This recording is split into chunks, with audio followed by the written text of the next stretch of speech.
RSimon, and of course the issue has to do with his stay on death row as well as his stay in the general population after spending 16 years on death row. Let's pick that up again, Richard.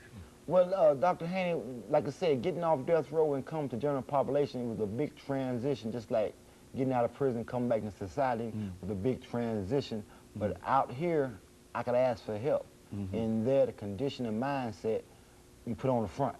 So I was still going through putting on the hits, saying like I was all right, it wasn't hurting. So I had a hard transitional period, but it was made easier by some of the friends and some of my spiritual brothers. They helped me along the way, and they said I was frustrated. But one of my reasons for coming today was to try to give something back because of my blessing and my mercy, and extend an invitation out there to the young people, man. If you want to learn about prison, you don't have to go to learn about it. There's many people that's willing to let you know that you can avoid it. Don't go. So I throw this out there. Any young person that's curious about prison, just call me, man. Don't catch no case calls.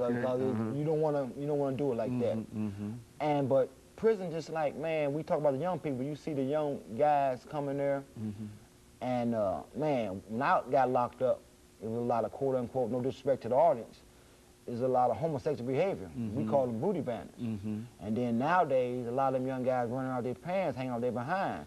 A lot of us old heads couldn't understand how the young people could be advertising themselves like that in that type of environment. And so that's what we saying, that the younger generation, which is partly our fault because we weren't there to guide them and direct them, give them a proper motivation and that kind of stuff, they were led astray by the masses or by the streets of their desires. I don't know who all to blame, but I think we all share the blame. And the prison has changed. You know, when the young people came in, there wasn't no self-respect.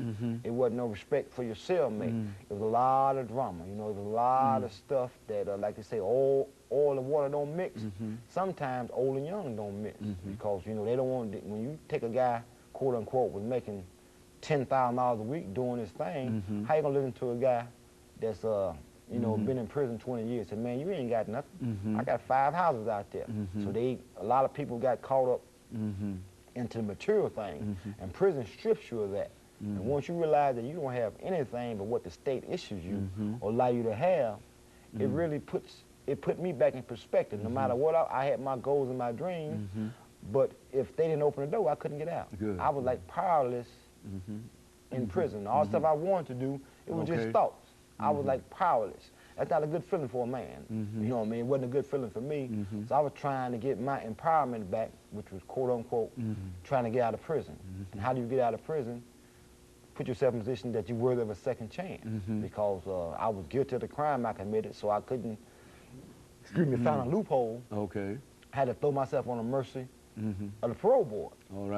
And when you do that, you gotta have a good record. You know what I mean? You can't be acting a fool then say, okay, let me back out in society. I'm gonna be all right. You gotta show good character. And I wasn't just trying to show good character to get out. I wanted to stay out.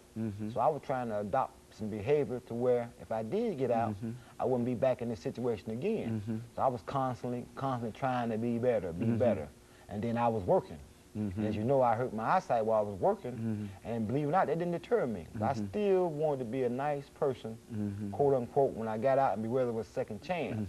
And my religious environment, my spirituality, basically is the main reason to why I got some understanding about what my purpose in life was. My purpose in life is not to chase all the women, not make all the money, not have all the cars. It's to aid the person next to me, to help my neighbor. Be a good part of the community. If someone's in trouble, move that lamb out their way. You say, oh man, you gotta help. Yes, you do gotta help somebody because my mother might need some help. My child might need some help. So you gotta reap what we sow. We gotta send it out. So for me, spirituality, Islam, as my wife was telling me the other night, saved my life. It changed my mindset. Now it's not gonna save me. I'm not gonna live forever. But I'm gonna live a life to where, to a point to where I'm not gonna be bitter. I'm not gonna be hate. So it saved my spiritual life. It made me back a happy person. Because how can you be so happy you lost your eyesight? Because man, life is good. I can be alive and blind, or I can be dead with my eyesight. Which do I want? You know, I had 2 choices to make. I want to go back to death row. People said, man, if you wouldn't get off death row, you had your eyesight. But come on, man, I'd have been dead. You know what I mean? That's a choice.